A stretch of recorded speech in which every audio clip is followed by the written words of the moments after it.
নমস্কার বন্ধুরা, আমি সোমা হ্যাপি ফ্যামিলির পক্ষ থেকে আপনাদের সকলকে স্বাগত। আশা করি যে যেখানে আছেন সকলেই ভালো আছেন, সুস্থ আছেন। আমরাও ভালো আছি বন্ধুরা। আর তাই তো প্রতিদিনের মতো আজও চলে এসেছি আমি একটা নতুন রেসিপি নিয়ে। আজ আমি আপনাদের সঙ্গে শেয়ার করব চিংড়ি মাছ দিয়ে মিষ্টি কুমড়ো ও আলুর একটা নতুন রেসিপি।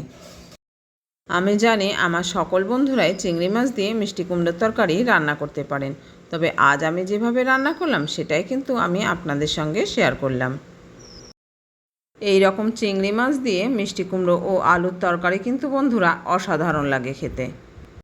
এটা সকালে রুটি কিংবা পরোটা অথবা দুপুরে গরম ভাতের সাথে দারুণভাবে জমে যায়। তাহলে চলুন বন্ধুরা, আজ আমি কিভাবে চিংড়ি মাছ দিয়ে মিষ্টি কুমড়ো ও আলুর তরকারি রান্না করলাম সেটা দেখে নেওয়া যাক। আর আজকের এই রেসিপিটি যদি ভালো লাগে থাকে বন্ধুরা, তাহলে লাইক, কমেন্ট ও শেয়ার করতে কিন্তু ভুলবেন না। আর নতুন বন্ধু এসে থাকলে চ্যানেলটিকে সাবস্ক্রাইব করে অবশ্যই আমার পাশে থাকবেন। আর এই যে বন্ধুরা, এখানে আমি একটা মিষ্টি কুমড়ো নিয়ে নিয়েছি।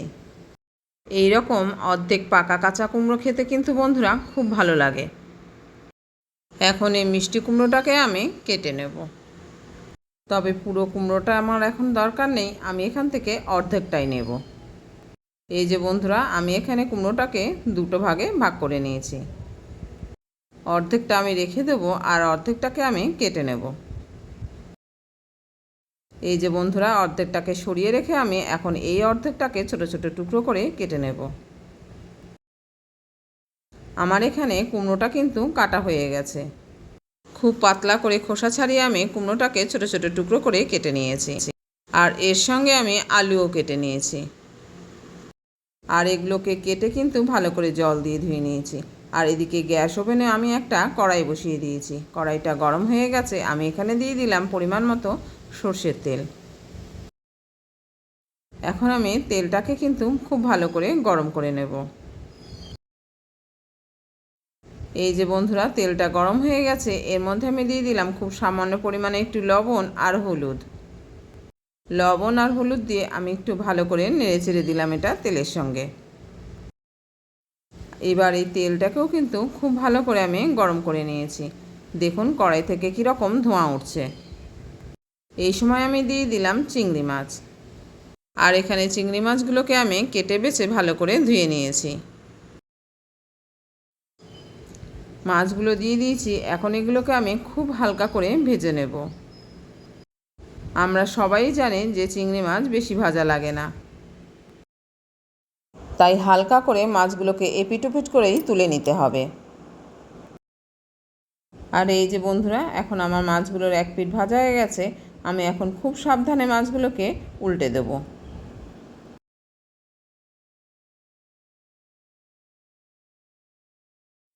আমার এখন মাছগুলো সব উল্টানো হয়ে গেছে।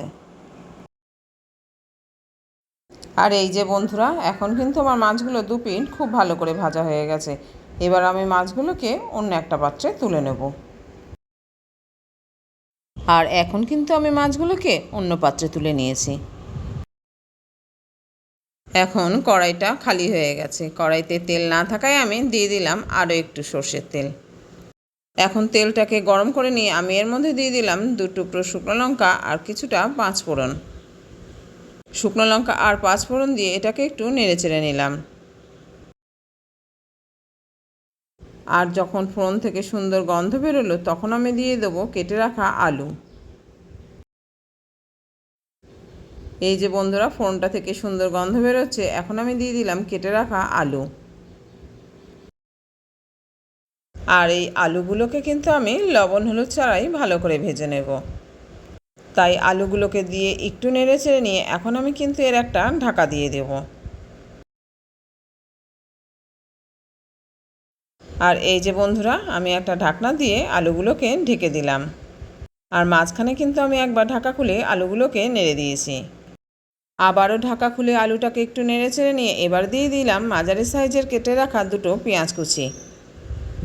এখন কিন্তু আলুর সঙ্গে পেঁয়াজটাকেও খুব হালকা করে ভেজে নিতে হবে, তাই একটু নেড়ে চেড়ে নিয়ে আমি আবার এটাকে ঢেকে দিলাম। 1.5-2 মিনিট পর আবারও ঢাকা খুলে আমি এগুলোকে উল্টে পাল্টে দিয়েছি।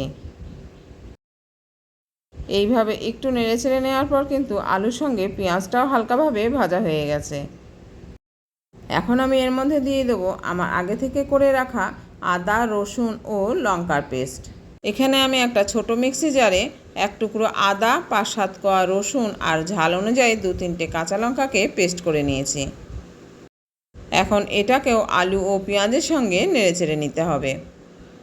আমি এখানে আমার পরিমাণ অনুযায়ী 2টো কাঁচা লঙ্কা ব্যবহার করেছি, আপনারা চাইলে এর থেকে কিন্তু বেশিও দিতে পারেন। আর যেহেতু মিষ্টি কুমড়োর তরকারি একটু মিষ্টি মিষ্টি ভালো লাগে, তাই এখানে খুব সামান্য পরিমাণে আমি ঝালের ব্যবহার করেছি। আদা, রসুন ও কাঁচা লঙ্কার পেস্টটি দিয়ে এটাকে একটু নেড়েচেড়ে নিলাম। এরপর আমি দিয়ে দিলাম কেটে ধুয়ে রাখা মিষ্টি কুমড়োটাকে। মিষ্টি কুমড়োর তুলনায় কড়াইটা কিন্তু আমার অনেকটাই ছোট হয়ে গেছে, তবে এতে কোনো অসুবিধা হবে না, কুমড়োটা কিন্তু রান্নার পর অনেকটাই কমে যাবে। এবার আমি এর মধ্যে দিয়ে দিলাম পরিমাণ মতো লবণ ও হলুদ। আমি যেহেতু আলুর সঙ্গে লবণের ব্যবহার করেছিলাম না, তাই এখানে পরিমাণ মতো লবণ হলুদ এখনই দিয়ে দিলাম। লবণ আর হলুদ দিয়ে এটাকে কিন্তু আমি অফ ক্যামেরায় খুব ভালোভাবে নেড়েচেড়ে দিয়েছি। এখন কড়াইটাকে আবারও আমি ঢাকা দিয়ে দিলাম। মাঝখানে দুবার কিন্তু আমি ঢাকা খুলে এগুলোকে উল্টে পাল্টে দিয়েছি। প্রায় 10 মিনিট পর আমি এটাকে আবারও খুলে নিলাম। এই 10 মিনিটে কুমড়ো থেকে যে পরিমাণে জল বেরিয়েছিল সেটাতে কিন্তু কুমড়োটা খুব ভালোভাবে সেদ্ধ হয়ে গেছে, আর জলটাও কিন্তু শুকিয়ে গেছে। এখন আমি দিয়ে দেবো মিক্সি জারটা ধুয়ে সামান্য পরিমাণে জল।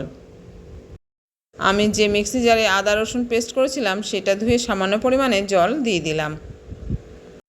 এখন দিয়ে দেবো গুঁড়ো মশলাগুলোকে।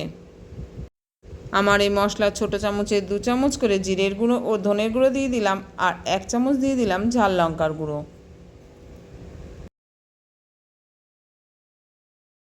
এখানে আমার মশলার চামচটা খুব ছোট হয়, তাই 2 চামচ করে মশলার গুঁড়ো আমি দিয়ে দিলাম।